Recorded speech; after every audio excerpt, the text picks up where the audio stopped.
Ele vai apresentar um seminário das pesquisas que ele vem fazendo no laboratório dele lá. E depois, todo mundo está liberado aí para fazer umas perguntinhas para ele. Pode começar aí, Marcelo. Em primeiro lugar, obrigado aí, Deboni. Boa tarde a todos e a todas. Bom, eu vou falar um pouquinho do que a gente tem feito nesses últimos anos lá em Poços de Caldas, além de tomar cerveja e comer queijo, né, Zílio? Bom, então, em 2018 a gente começou o laboratório lá, tá? Isso é uma foto, uma parte de ótica que a gente tem lá, tá? Bom, vou falar da ideia de nanotecnologia, né? Na verdade, essa ideia foi primeiro cunhada aí pelo Richard Feynman, né? Ele foi convidado para conferir uma palestra na Sociedade Americana de Física e ele abordou esse tema, que ele sabia que no mundo nanoscópico, quem rege o mundo nanoscópico é a mecânica quântica, e ele sabia que quando se reduzisse o tamanho dos dispositivos, novos fenômenos iam ocorrer. Então, nessa palestra dele que pode ser encontrada no YouTube, se não me engano, eu coloquei até o link ali, ele falou sobre o seguinte, né? O que eu quero falar é sobre o problema de manipular e controlar coisas na escala atômica. Então, controlar átomo por átomo para fazer um dispositivo, por exemplo. Por que não podemos escrever os 24 volumes inteiros da Enciclopédia Britânica na cabeça de alfinete? Né? Então, essa é a ideia. Observe que isso foi em 1959, né? Nessa palestra dele, que é cunhada, estabelecida aí como o início da nanotecnologia. Né?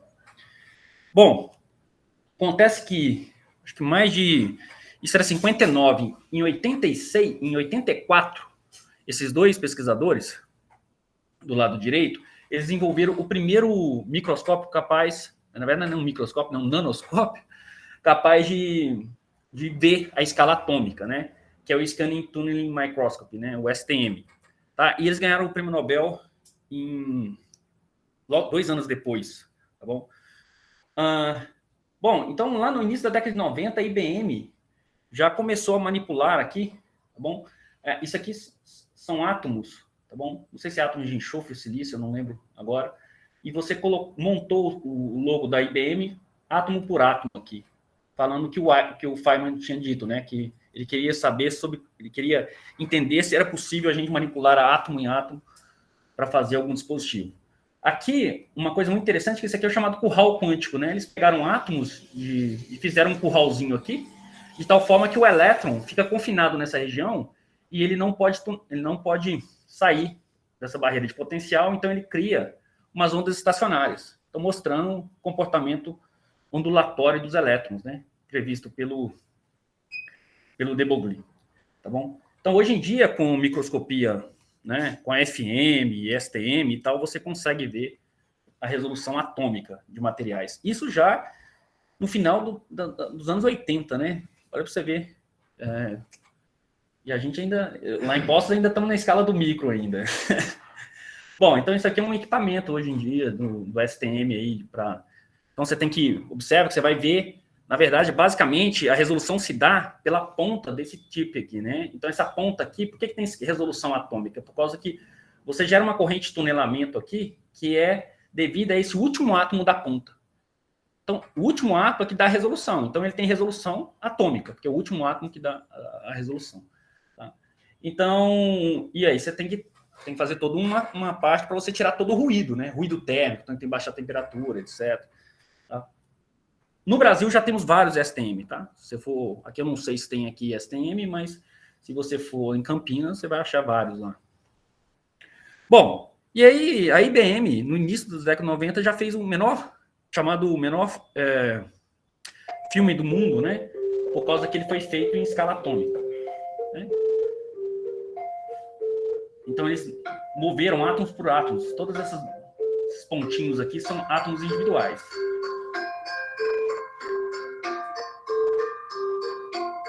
Então eles vão mover os átomos frame a frame, como ele fez ali. Né?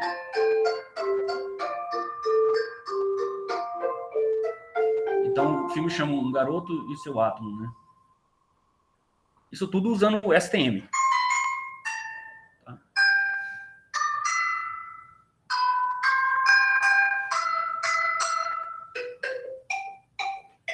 Então, é o menino e seu átomo aí, né?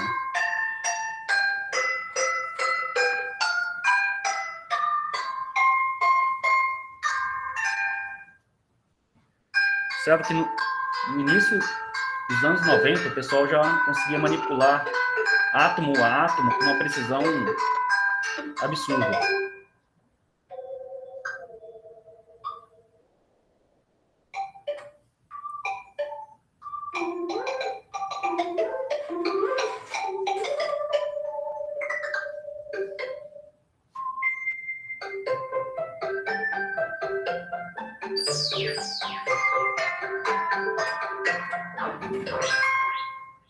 Ok. Bom, mas os nanomateriais que deram já era conhecido na época do Faraday, no século 17 ou 18, né? Por causa que nessas catedrais góticas, as catedrais italianas aí, tinha esses vitrais aqui de diferentes cores. O pessoal, o próprio Faraday começou a investigar isso, ele viu que era composto por nanomateriais de metais, de alguns metais, prata, ouro, tá? E o interessante é que com o mesmo metal, você conseguiria fazer diferentes cores, tonalidades diferentes, tá bom? Como isso era possível? Por exemplo, tem o copo de Licurgo, em que se você ilumina ele do lado de fora, ele tem uma cor esverdeada. Se você ilumina ele do lado de dentro, ele tem uma cor avermelhada. Isso está associado com essas nanopartículas metálicas que são encontradas nesses copos, e é associado com um fenômeno chamado banda de plasma. Tá? Então, se você for ver o copo de Licurgo, como é que você ilumina ele? Então, você não está iluminando, começa a iluminar por dentro, ele muda de cor. Tá? Isso está associado com um fenômeno chamado de ressonância de plasma, plasma de superfície localizados. Né? Então, se você pegar o ouro, por exemplo, né, o ouro em escala macro, você vê que ele tem uma coloração meio dourada, certo? Mas se você coloca o ouro em escala nano, as cores dele mudam. E você tem cores diferentes dependendo da forma e do tamanho das nanopartículas. Tá? Então, você pode brincar com isso aí. E da onde vem essa história de plasma? Né? Você tem um metal não tem band gap, certo? Mas de onde que vem essas cores que você pode obter? Isso vem de um fenômeno chamado de banda de plasma, que basicamente é o seguinte: imagina que você tem uma partícula carregada, uma partícula positiva, você aplica um campo elétrico, ela acompanha o campo. A partícula negativa vai na direção oposta, certo? Através da força de Lorentz. Bom, então, se você pegar uma partícula metálica, né, você vai ter carga, um mar de elétrons aí. Então, o que você vai fazer quando você passar um campo elétrico? Você vai separar as cargas. A negativa vai no sentido contrário ao campo e a positiva no mesmo sentido. Tá bom? Isso aqui gera um dipolinho, né? Separação de cargas, ok? Quando você gera um dipolo induzido. Então, você separa as cargas do material, mas o elétron e o núcleo querem se aproximar. Então, isso gera o que a gente chama de um dipolo induzido oscilante, né? Ele começa a oscilar no tempo. Bom, essa oscilação, então, quando você joga um campo elétrico, como o campo elétrico da luz é muito maior do que essa nanopartícula, ela causa uma separação de cargas nessa nanopartícula. As cargas positivas aqui acompanham o campo e as cargas negativas se afastam. Então, essa separação de carga induz um dipolo, esse dipolo tem uma absorção da radiação eletromagnética. E essa absorção, se você colocar ela no espectrofotômetro, você vai ver que tem absorção em função da frequência da luz, que tem uma banda chamada banda de plasma, que é essa banda aqui. Tá? E essa banda é uma impressão digital da forma da nanopartícula, do meio que ela se encontra. Então, você pode colocar uma nanopartícula em água, você pode colocar em acetona, você pode mudar a temperatura, tá? Ela vai modificar. E a forma também, tá bom? Então, a gente vai ver que vários fatores alteram essa forma da banda de plasma. Bom, existem vários tipos de plasmons, né? Existem plasmos volumétricos, que não podem ser acoplados por luz, mas por ondas de choque, plasmos de superfície e plasmos localizados, que são esses plasmos gerados em nanopartículas. Bom, você consegue fazer isso porque, basicamente, a sua partícula é muito menor do que o campo elétrico. Então, esse campo elétrico aqui, basicamente, cria um campo uniforme dentro da nanopartícula, causando a separação de cargas, tá bom? Então, se você pegar partículas muito grandes, você não vai ver esse fenômeno da banda de ressonância de plasma aqui, tá? Então, se você modificar, né, se você colocar ela imerso em outro material, ou modificar a forma dela, as bandas de plasma modificam, tá? Então, isso é uma assinatura da forma, da constante elétrica, então, da característica do metal, e também do meio que ela se dá. Tá? Bom, então, se você pega um nanobastão, ela tem uma absorção mais para o azul, um triângulo mais amarelo, tá? Então, assim sucessivamente. Bom, falando em plasma, recentemente um grupo do pessoal da UFMG publicou um trabalho na capa da Nature, que eles utilizaram justamente desse princípio de plasma, que eu vou falar mais para frente, que o plasma, ele também faz um fenômeno que é engrandecer o campo local. Então, eles fizeram uma ponta, tá vendo? Sabendo que tem uma iluminação por baixo aqui, isso aqui é um laser. Um laser, vamos supor que é um laser aqui tem um spot aqui de 1 micron. 1 micron, se o microscopia óptica está limitado pelo princípio da difração da luz, certo? Princípio de Abbe. Então, você não consegue resolver menos que lambda sobre 2. Então, você joga um laser de 400 lá, o máximo de resolução que você vai ter é em torno de 200 nanômetros. Mas o que eles fazem? Então, imagina que você tem 2 materiais que você não consegue resolver. Eles encostam essa ponta aqui tem uma resolução de mais ou menos 20 nanômetros, um diâmetro de 20 nanômetros. Quando ele encosta a ponta aqui, essa ponta engrandece o campo local absurdamente. Quando engrandece o campo local, o efeito que você está jogando a luz por baixo, por exemplo, o espalhamento da luz ou a fluorescência, ela aumenta absurdamente. E esse aumento absurdo faz com que você ganhe resolução espacial, tá? Que é ditada por quem? Não mais pela comprimento de onda da luz, mas pela sua ponta de ouro, que gera esse efeito de engrandecimento. Então, se você tiver uma ponta de em torno de 20 nanômetros, sua resolução vai ser em torno de 20 nanômetros. Tá? Então, eles utilizaram esse princípio da plasmônica para conseguir a maior resolução óptica nesse tipo de microscópio baseado em fenômeno Raman. Por isso foi capa da Nature. Estudaram o grafeno também, né? Bom, então, na área da plasmônica, aí você pode sintetizar novos materiais, você pode fazer biosensoriamento em tempo real, porque na superfície do metal que gera plasma, qualquer mudança diminuta na superfície desse metal aqui, na constante de elétrica dele, então se uma molécula adere lá, muda a constante de elétrica da interface, e o plasma sente essa modificação e ele shifta, tá? Por exemplo, no espectro, ao longo do espectro, por exemplo. Você pode usar para tratamento de doenças, porque você tem efeito Joule associado com quando você excita o elétron dentro do metal, e a relaxação dele tem um efeito Joule, isso aquece, então você tem um aquecimento local, e esse aquecimento local ao redor da nanopartícula pode ser utilizado para fazer tratamento de terapias contra o câncer, porque se aumenta a temperatura localmente, por exemplo, você pega um câncer, injeta nanopartículas lá, joga um laser localmente, por efeito Joule aumenta a temperatura, quando atinge uma temperatura em torno de 50 graus, você mata a célula cancerígena. Como é que você controla a temperatura? Você controla pelos parâmetros do laser e pelo tamanho da partícula. Tá? Então, plasmons são oscilações coletivas de elétrons.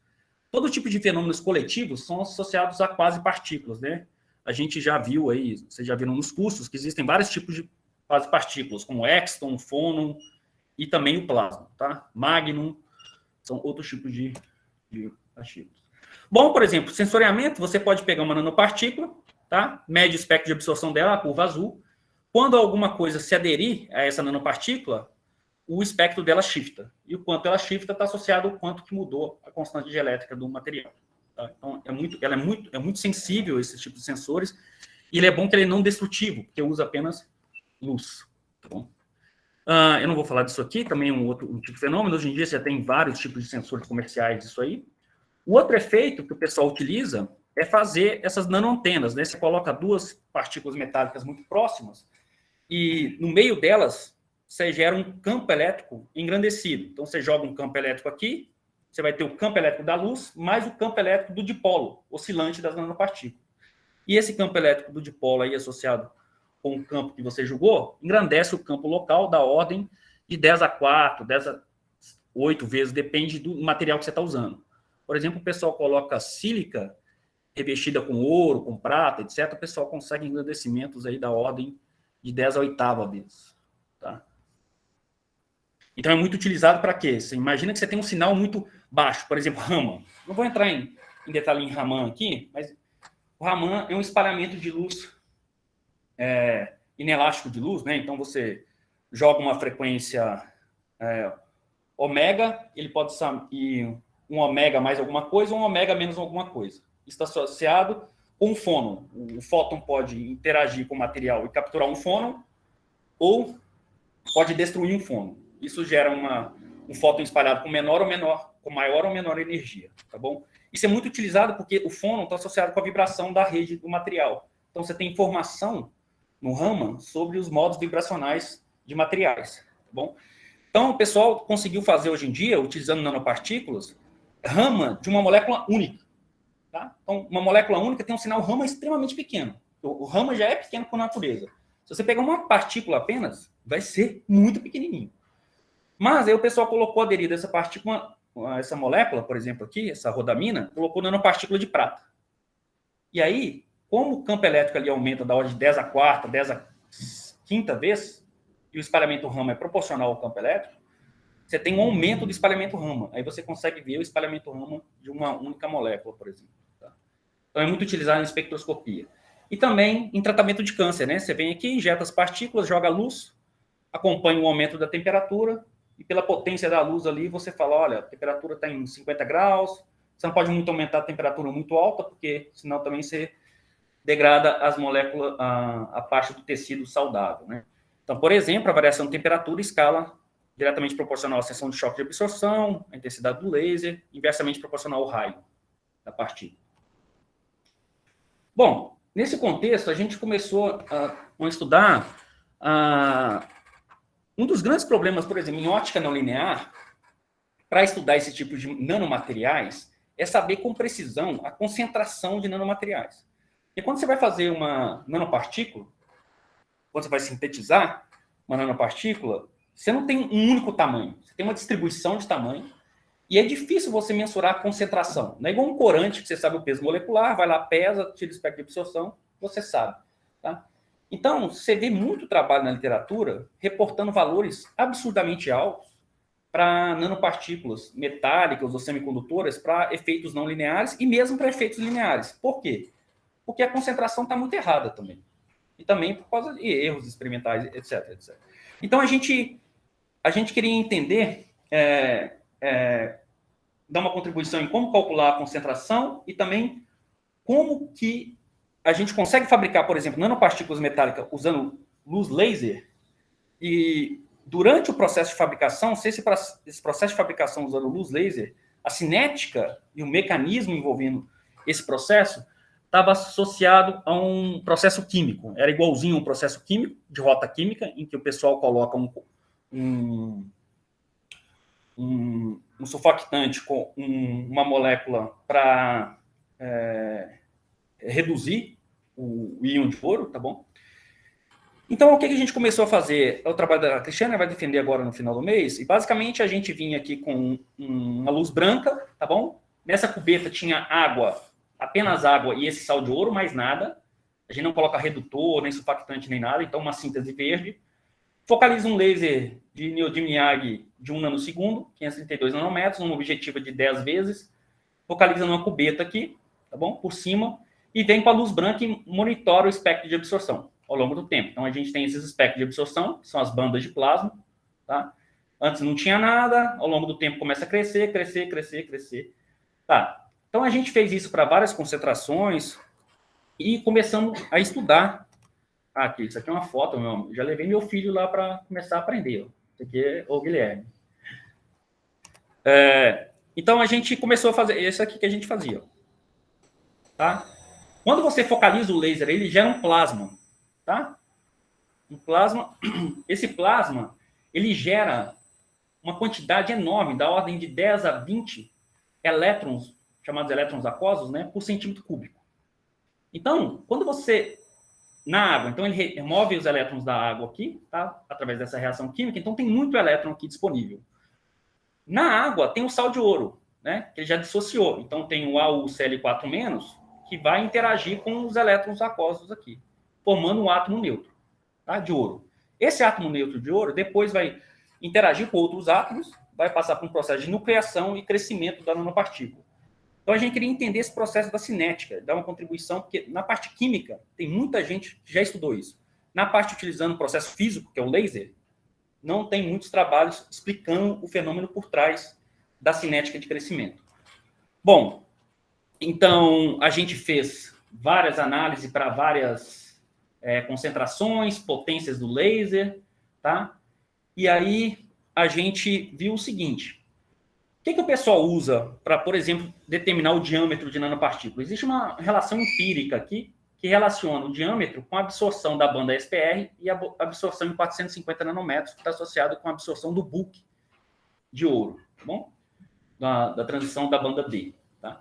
E aí, o que a gente vê, que o pessoal utiliza isso muito, porque quando você sintetiza essa equação, o pessoal considera que as nanopartículas são todas esféricas, bonitinhas. Tá bom?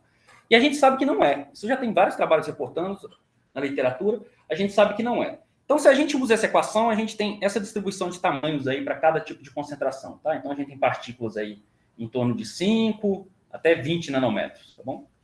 Bom, mas isso não é uma maneira muito correta de se estimar o tamanho. Porque quando você usa a teoria de espalhamento μ, tá? Então, não vou ficar entrando em detalhe, mas você pode utilizar a teoria de espalhamento μ para ajustar os espectros de absorção e tirar, por exemplo, o tamanho e a forma da nanopartícula, tá? Na teoria de espalhamento μ, você considera uma esfera perfeita, tá bom? E a gente sabe que isso não é verdade, porque se você pega a teoria de μ e tenta fitar os dados experimentais, ele não casa, tá bom? Então, o que a gente fez? Na teoria de μ, o que são os parâmetros de entrada? É a constante dielétrica do metal, tá? E a constante dielétrica do meio, por exemplo, água. Isso aí você coleta na literatura, tá bom? Então, por exemplo, isso aqui é a constante da dispersão do índice de refração da água, tá bom? Então, o que a gente faz? A gente faz um tratamento teórico através das transições interbanda do orbital D do ouro e também uma parte aqui do modelo de Drude Lorentz.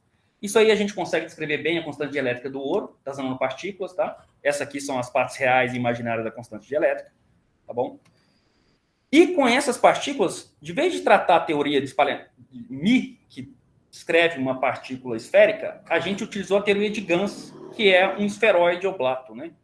É isso aqui, que tem um semi-eixo maior e um semi-eixo menor, tá bom? Usando essa teoria que está descrita aqui, a gente consegue tirar qual que é essa excentricidade dessa partícula aqui.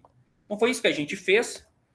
A gente fez um método interativo de fitting. Então, cada espectro disso aqui é um espectro de absorção da cinética de crescimento, ajustamos a teoria de Gans, e com essa teoria de Gans a gente consegue obter a forma, até a distribuição de tamanho também, tá? Não vou ficar entrando em detalhe, mas a gente consegue saber o semi-eixo maior e o semi-eixo menor, ou seja, a forma e o diâmetro da partícula. Então, com isso, a gente recalculou aqui o semi-eixo maior e o semi-eixo menor, tá? Utilizando essa teoria. O que acontece quando... Aqui a gente já resolveu esse problema, mas quando a gente tem, no início da cinética, a absorção é muito pequenininha. Então, ele começou a dar muito ruído, e aí o intervalo de confiança do fitting ficou baixo. Aí a gente descartou. Mas agora a gente já resolveu. A gente fez os testes com uma resolução bem maior, e agora a gente já consegue fitar desde os dados iniciais. Tá vendo aqui, ó? Isso aqui são os dados iniciais. Os dados iniciais, o fitting, não bate bem. Então, a gente desconsiderou a princípio, mas a gente já resolveu isso. Tá? Bom, então agora a gente sabe que ela realmente tem uma forma meio esférica. A gente agora está... Eu vim para São Carlos, agora a gente foi fazer microscopia eletrônica para essas sínteses aí. Tá? E, em geral, na síntese química, o que acontece é que você gera os átomos de ouro, tem uma nucleação primária, acompanhada de uma nucleação secundária, que as partículas vão interagindo uma com a outra via interação eletromagnética. Há uma aglomeração e, por fim, a geração de nanopartículas. Além disso, existe um efeito chamado de purple phase, que acontece na síntese química, que é um fenômeno que a banda de plasma desloca bastante para o vermelho. E a gente não viu algum desses fenômenos usando laser. Tá? Então, a gente já viu que o princípio usando laser, da cinética e o mecanismo de crescimento, é diferente da rota química. Mas a gente está querendo entender isso, tá? Então, para entender isso, a gente propôs um modelo cinético. A gente quer aumentar esse modelo cinético, mas precisa de mais tempo aí. Mas, basicamente, a gente gera esses elétrons aquosos. Existem o efeito do plasma aqui. Você pode calcular a densidade do plasma induzido através dessa equação, que depende de um processo de absorção. Pode ser absorção multifotônica, efeito de cascata aí, etc. Mas, utilizando... Na verdade, a gente ainda não incluiu no modelo essa parte dos elétrons aquosos, mas a gente utilizou no modelo a geração dos átomos de ouro e o crescimento e a nucleação, tá bom? Então, com esse modelo cinético, eu não vou ficar entrando em detalhe, a gente consegue distribuir como que o sal de ouro que a gente colocou na solução é consumido. À medida que ele é consumido, átomos de ouro são criados, e aqui a gente consegue, utilizando esse modelo, calcular a concentração de nanopartículas ao longo do tempo que está sendo gerado. Tá? Bom, esses aqui são os resultados experimentais, tá bom? Então, esses aqui são os átomos de ouro, né? O átomo de ouro começa a crescer, crescer, crescer, enquanto a parte do sal de ouro ele é consumido. E aqui é a concentração de nanopartícula em vermelho, tá? No nosso modelo. A curva em preto é um modelo teórico de ajuste, que a gente obtém os parâmetros cinéticos de nucleação e crescimento. E essa curva em azul é uma estimativa de uma equação empírica para a concentração de nanopartículas. Você vê que, inicialmente, eles têm um comportamento parecido, mas mais para o final aqui, há uma discrepância grande entre os nossos resultados e os resultados que tem para esse modelo empírico. Mas lembrando que esse modelo empírico ele é muito ruim, porque primeiro é uma equação exponencial. E uma equação exponencial, você sabe que qualquer diferencinha, ela dá uma variação absurda, né, na concentração. E uma outra coisa é que ele considera que as partículas são todas iguais, né? Não considera que a partícula tem uma forma específica. E isso altera completamente, porque a forma da nanopartícula altera a banda de plasma. Tá? Bom, então com isso a gente calculou os parâmetros cinéticos aí, tá? E a gente vê que, em função da concentração do sal de ouro que a gente coloca, e a gente vê que os parâmetros cinéticos eles diminuem, né? A taxa da cinética diminui ao longo da concentração, porque o tempo para consumir todo aquele íons de ouro e formar os átomos de ouro aumenta, né? Se a cinética diminui, o tempo aumenta. Isso é uma constatação até meio óbvia. Bom, então esse é um trabalho da Cristiane que a gente terminou agora, estamos escrevendo um artigo, e a gente, na verdade, a gente quer incorporar essa parte aqui, que é resolver essa equação diferencial e introduzir os elétrons aquosos aqui no modelo. Tá? Bom, a segunda parte é geração de nanopartículas em filmes poliméricos. Né? Basicamente, a gente colocou um sal de ouro em PMMA, o Guilherme que vai defender no final do ano, e basicamente a gente consegue escrever ranhuras aqui, tá? E a gente, pela velocidade de varredura, a gente consegue ter tonalidades diferentes dessa cor meio vinho aí, que é a cor da banda de plasma. Então, por que isso é importante? Tem uma área que chama color plasmonic, né? Você pode fazer você pode aumentar o contraste do seu display utilizando nanopartículas metálicas. Então, você combina a forma e o tamanho delas, isso te dá contrastes diferentes, ou tons diferentes, né? Você vê aqui, ó, pelo tempo de varredura, tá? Aqui, ó, isso aqui é tudo 75 microns por segundo, isso aqui é 1000 microns por segundo. Você vê que você tem tonalidades diferentes que está associado com o tamanho das partículas. A gente agora também fez uma microscopia eletrônica disso aqui, a gente espera também ver como que se comportou o tamanho dessas partículas. Então, basicamente, o que a gente faz é isso aqui, ó. Vai com um sistema de micromachine, né? E focaliza o laser num polímero, e aqui está o laser, está fabricando a microestrutura aí, que você está vendo que está mudando de cor o material. Bom, tem até o barulhinho da shutter aí. Tá. Bom,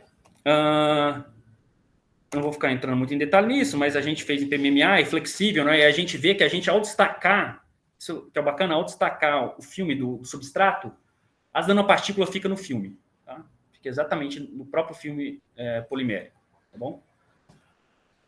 E a gente começou a fazer uma outra coisa, que foi modificar o filme polimérico. A gente usou um outro polímero aqui agora, que a gente agora está conseguindo mais contraste. Então, a gente consegue nanopartículas aqui com maior resolução. Então, a gente consegue partículas, desde partículas bem pequenininhas até partículas maiores, variando, por exemplo, a potência e a velocidade de varredura. Tá? E aqui a gente mede o espectro de absorção. Tá vendo aqui? Tem um feixezinho de luz branca passando por essa microestrutura aí, e a gente mede o espectro de absorção. Isso aqui são algumas ranhuras. Essas ranhuras aí são ranhuras de nanopartículas metálicas. Isso é uma microscopia óptica. E aí a gente vê, né, que tem uma coloração bem forte aqui, meio vinho, que é das nanopartículas. Tá? E quando você aumenta a velocidade, lógico, a ranhura começa a diminuir de espessura e as partículas de tamanho. Tá? Isso se acompanha por quê? Se você acompanhar a absorbância da banda de plasma, né, você vê aqui que para uma velocidade de 50 microns, a absorbância é 0,8 da banda de plasma. Depois ela vai para 0,2, tá bom? E a gente vê que essa banda de plasma cai exponencialmente aí com o aumento da velocidade. Uma outra coisa que a gente já fez, mas não está aqui, é fitar esses dados experimentais utilizando a teoria de GANS para saber a forma dessas partículas e o tamanho delas, para ver se corrobora com os dados de microscopia eletrônica que eu vim aqui fazer em São Carlos, né? Bom, eu não sei quanto está meu tempo aí, deixa eu ver aqui, senão estou falando mais que... Nossa senhora, já são... Não, meia hora que eu estou, né? Tá. Uma outra parte que a gente tem feito lá é microestruturar filmes finos metálicos para sensoriamento. O que levou a gente a fazer isso? Levou o seguinte, a gente viu um trabalho que o cara fazia micro buracos, da ordem de 2, 3 microns, esses buracos em filmes finos de ouro. E aumentou muito a sensibilidade do sensor baseado em plasma. A gente falou, olha, beleza, mas ele não explicou o que levou ao aumento disso. A gente sabe que nanoestruturas plasmônicas têm efeitos potencializados. Agora, microestruturas, né, aí depende da região de comprimento de onda que você está. No visível é meio complexo, mas ali no infravermelho já dá para ver algum efeito. A gente queria entender o que acontece quando você microestrutura esses materiais com relação às propriedades ópticas desses filmes finos. Então, o que a gente fez? A ideia é microestruturar um filme fino de 50 microns, um filme fino de ouro, né? Isso aí a gente está microestruturando um filme de ouro, e a gente faz algumas estruturas, não são essas aqui que a gente está interessado, tá? A gente tem uns outros formatos que estão mais interessantes, mas a gente quer ver se essa microestrutura ela aumenta a sensibilidade do sensor. Que a sensibilidade do sensor de ressonância de plasma, ele está associado com esse Q efetivo aqui, que é como se fosse a qualidade da cavidade. Tá? E esse fator Q efetivo depende das constantes de elétrica do metal, tá? E alguns outros parâmetros. Então, com isso, a gente queria microestruturar esse material e caracterizar as curvas de ressonância de plasma desses materiais para ver se esse fator Q efetivo é realmente aumentado pela microestruturação. Tá? Então, a gente montou um sistema de ressonância de plasma com um duplo prisma. Tá? Esse duplo prisma a gente usa para que a gente não precise... Porque no ressonância de plasma, o que acontece é que você vem com feixe de luz, aqui é uma luz branca polarizada, tá? Focaliza nesse sistema aqui, esse sistema rotaciona, tá? Mas à medida que ele rotaciona θ, a luz refletida é 2θ. Então, você deveria aqui rotacionar tanto o prisma, quanto também o detector. Aí, rotacionar o detector é muito chato, paraná. A gente falou, vamos caçar na literatura algum jeito de resolver isso. Aí, se você usa duplo prisma, aqui, você rotaciona, mas o feixe varia quase nada, dependendo de uma certa região angular. E aí, a gente usou esse duplo prisma, colocamos uma fibra ótica aqui e caracterizamos. De vez de usar um laser, a gente já jogou o espectro de luz branca total. Que aí a gente consegue as curvas de plasma resolvido em frequência. A gente resolve em frequência e resolução angular, por causa que a gente rotaciona o prisma. Então, a primeira coisa que a gente fez foi, vamos pegar e caracterizar só o prisma. Vamos ver se a gente consegue tirar o índice de refração do prisma, a relação de dispersão do prisma, né? Então, a gente tinha a equação de Sellmeier, fizemos isso aí só com o prisma, e a gente vê que essa curva em preto aqui, é a equação de Sellmeier, e essa região aqui da interface é exatamente onde tem uma mudança da derivada nessas curvas, da reflectância, que é a quantidade de luz refletida em função do ângulo de incidência da luz, é exatamente esse ponto aqui. A gente viu que os fatores estavam similares, então o sistema estava funcionando, e aí a gente caracterizou. Então a gente caracterizou o ângulo de incidência, o comprimento de onda da luz, que a gente usou luz branca, e essa cor é a reflectância, a quantidade de luz refletida. Na condição de ressonância, a luz é totalmente confinada na superfície do metal para gerar os plasmons. Então não tem, a reflectância é nula. Então a curva de reflectância está essa parte azul aqui, tá? Essa parte bem azul escura aqui, que é reflectância nula, caracteriza a sua curva de ressonância. E a gente fez essa teoria utilizando as equações de Fresnel e um prisma, cromo e ouro, tá? E fizemos um experimento que a gente viu que reproduz muito bem, mas tem um detalhe: a parte experimental ela tem uma largura de linha maior. O que a gente viu? Na verdade, essa largura de linha maior está associada com o seguinte: está associada com a qualidade do filme de ouro. Se a gente modificar um pouquinho a constante dielétrica da parte real do filme de ouro, essa curva teórica casa em cima dessa curva aqui. Tá? Então, agora a gente está correndo atrás do pessoal do LN Nano para saber as especificações do filme de ouro que eles usaram aí. Tá? Bom, o que a gente quer fazer? A gente tem a teoria, tem um experimento. Tá? Então, a gente consegue ter essas curvas resolvidas angularmente e espectralmente. Se você fita isso aqui, você é capaz de tirar a constante, a parte real e a parte imaginária da constante dielétrica e a espessura do filme. Com isso, a gente é capaz de determinar esse Q efetivo. Certo? Esse Q efetivo. Então, a gente faz isso para o filme sem microestruturar, microestrutura o filme, então a gente vai fazer desenhos como esse aqui, e calcula de novo esses espectros aqui. Com esses espectros, a gente calcula um novo Q efetivo e compara o Q efetivo microestruturado com o Q efetivo não microestruturado. Bom, a gente está fazendo isso aí, a gente não terminou. Qual que é o problema disso aí? É que a gente está tendo problema em fazer os microburacos do tamanho que a gente realmente quer. Porque primeiro que a gente tem um laser de nano, né? A gente não tem um laser de femto. Talvez até o Cleber que está ouvindo aí possa fazer uns microburacos bacana para a gente aí. E se você fizer microburaco muito grande, aí você não vai ver nada, porque aí você vai ver coisa lá no infravermelho longe. Eu quero ver ali em torno de 1000 nanômetros, esses efeitos, tá? 800 nanômetros, então tem que fazer microburacos aí em diâmetro em torno de 2. A gente já conseguiu fazer em torno de 2,5, 3, mas a qualidade não está ficando muito boa, não. Tá? A gente tem um problema lá que o modo do laser, para fazer esses microburacos, o modo do laser tem que estar perfeitamente gaussiano, senão não fica bom.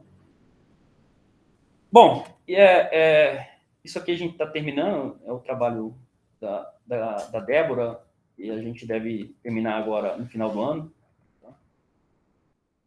Mas é uma coisa bacana que abre a possibilidade de fazer sensoriamento. O que é fazer sensoriamento? Por exemplo, você vem aqui com... Isso aqui é a curva de ressonância de plasma, tá? É reflectância em função do comprimento de onda. Você pinga algum material no filme de ouro, a curva de reflectância muda completamente. Você espera um tempo, eu pinguei uma gota ali, essa gota vai evaporar, a curva de reflectância vai retornar ao seu lugar. Então, você pode fazer sensoriamento resolvido não apenas angularmente, como espectralmente. De uma maneira bem simples, usando o Ocean Optics, né? Qual que é a vantagem de você ter resolvido espectralmente? Porque resolvido espectralmente, você consegue tirar tanto a parte real, a parte imaginária e a espessura do filme sem conflitos. Se você usar um comprimento de onda, você não consegue. Então, isso já é bem conhecido, tá? Esses sensores são muito utilizados aí. Tá? Bom, uma outra parte que eu vou passar assim, rapidão, porque senão eu vou falar mais, não gastar muito tempo de vocês, mas são esses nanomateriais fotônicos, são os quantum dots. Esses quantum dots são nanocristais semicondutores e esses materiais semicondutores têm uma característica interessante. O band gap dele é sintonizado pelo tamanho do nanocristal. Então, se você aumenta muito, se você tem um cristal de um certo tamanho, ele emite uma cor azul. Quando você aumenta, sei lá, 2 nanômetros do raio, ele emite no vermelho. Então, você tem o mesmo material, uma ampla faixa de aplicação, por exemplo, em toda a região do visível, por exemplo. Tá bom? Bom, Então, o pessoal tem utilizado isso para fazer LEDs, microscopia de alta resolução, células solares, computação quântica, etc. Agora, emissores de fóton únicos, tá? Mas um dos materiais que estão mais na moda são esses materiais chamados nanocristais semicondutores de perovskita. Perovskita é uma estrutura, tem esse nome por causa da estrutura cristalina dele, que é do tipo perovskita, tá? E esses materiais, por quê? Porque o pessoal fizeram uma célula solar com um recorde de eficiência com esses materiais. E qual que é o grande tchan desses materiais? O silício, para fazer célula solar, ele tem que ser altamente cristalino. E é caro. Esses materiais aqui, cheio de defeito, cheio de problemas, eles têm eficiência quântica de conversão altíssima. Mas qual que é a desvantagem deles? Eles têm processo de fotodegradação, né? Ao ambiente, eles duram muito pouco. Então, está todo mundo, o mundo todo aí correndo para tentar conseguir um material que seja estável a longo prazo. Porque você não vai colocar uma célula solar que vai durar 1 ano na sua casa, né? Bom, então esses materiais, eles têm efeitos de confinamento fraco, não vou ficar entrando em detalhe, mas basicamente você não consegue sintonizar muito a emissão deles mudando o tamanho, não, tá? Porque eles, em geral, são da fase cúbica. O que você faz? Você modifica esses íons aqui, cloro, bromo e iodo. E aí você cobre toda a região do espectro visível aí, tá? Ok? Eu não vou falar disso aqui, a gente pula isso. Então, o que a gente está fazendo lá? A gente está querendo estudar um fenômeno que chama de um processo de difusão iônica que ocorre nesses materiais. Quando você irradia ele com luz, alguns íons, por exemplo, se você tiver bromo e iodo no material, algum desses íons difunde, né? Você está jogando a luz aqui, e esses íons difundem para as laterais. E quando esses íons difundem na matriz do material, o que acontece? Que as propriedades ópticas dele mudam. Então, você vê que o material aqui tem uma certa emissão, quando começa a difusão, o espectro de fotoluminescência corre. Ele vai aqui, ó. Se tiver só bromo, ele está aqui na região de 580. Se você introduz o iodo, ele corre aqui para 660, e se você joga luz nesse material, esses espectros mudam ao longo do tempo, por causa da difusão iônica. O que a gente quer fazer com isso aí? A gente quer usar a microscopia de fotoluminescência, microespectroscopia. Então, a gente tem esse filme aqui de perovskita, tá bom? Esse aqui é um filme de perovskita, a gente irradia ele com laser UV e coleta com a própria objetiva a fluorescência dele. Acopla num espectrômetro, e com isso aí a gente consegue saber esse processo de difusão aqui. Bom, a gente consegue saber se você emitir uma luz aqui nesse centro do material, qual que é o comprimento dessa difusão. Então, você focaliza a luz no centro do material, tá bom? Uma luz forte, razoavelmente intensa, tá? Deixa durante um certo tempo, os íons vão difundir na sua matriz. Depois você abaixa bem a intensidade, mas bem mesmo, da ordem de 1 microwatt, e faz uma varredura nesse material. Quando você fizer uma varredura nesse material, na hora que você fizer uma varredura da fluorescência nesse material, você vai ver até onde os íons difundiram. Porque quando o íon difunde, a fotoluminescência muda. E aí você consegue monitorar qual que é o comprimento dessa difusão iônica aqui, que é chamado de um fenômeno de segregação de fase.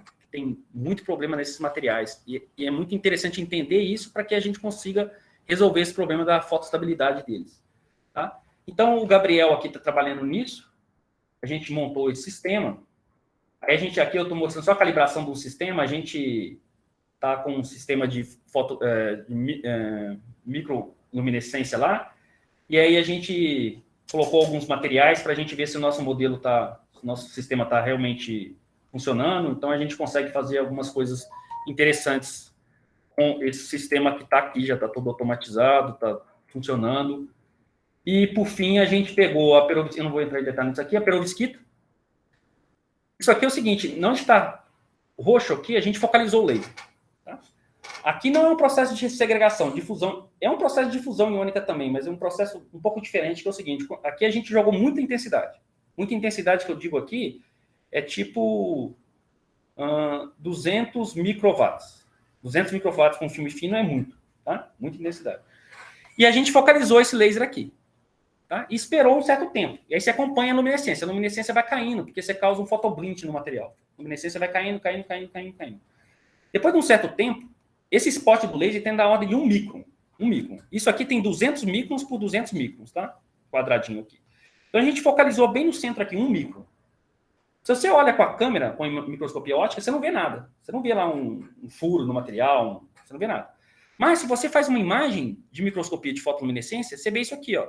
Você vê que na onde que você citou, a luminescência integrada é quase praticamente zero.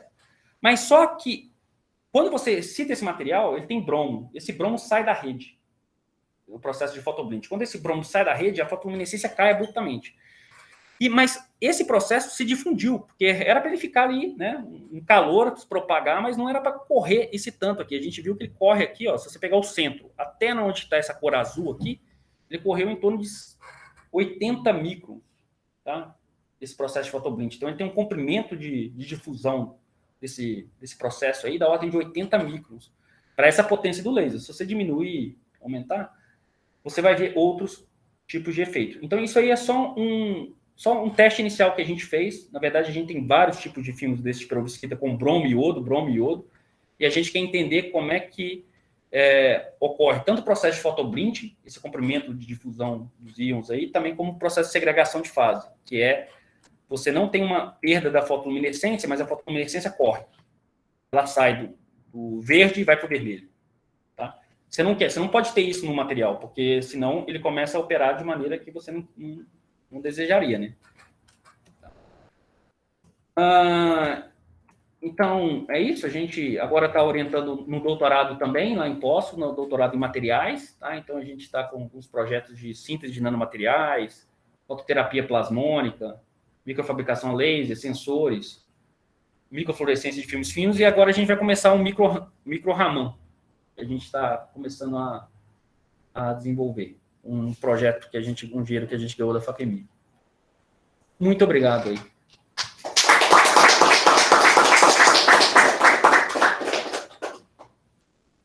Tem vaga, mas tem bolsa? Tem bolsa.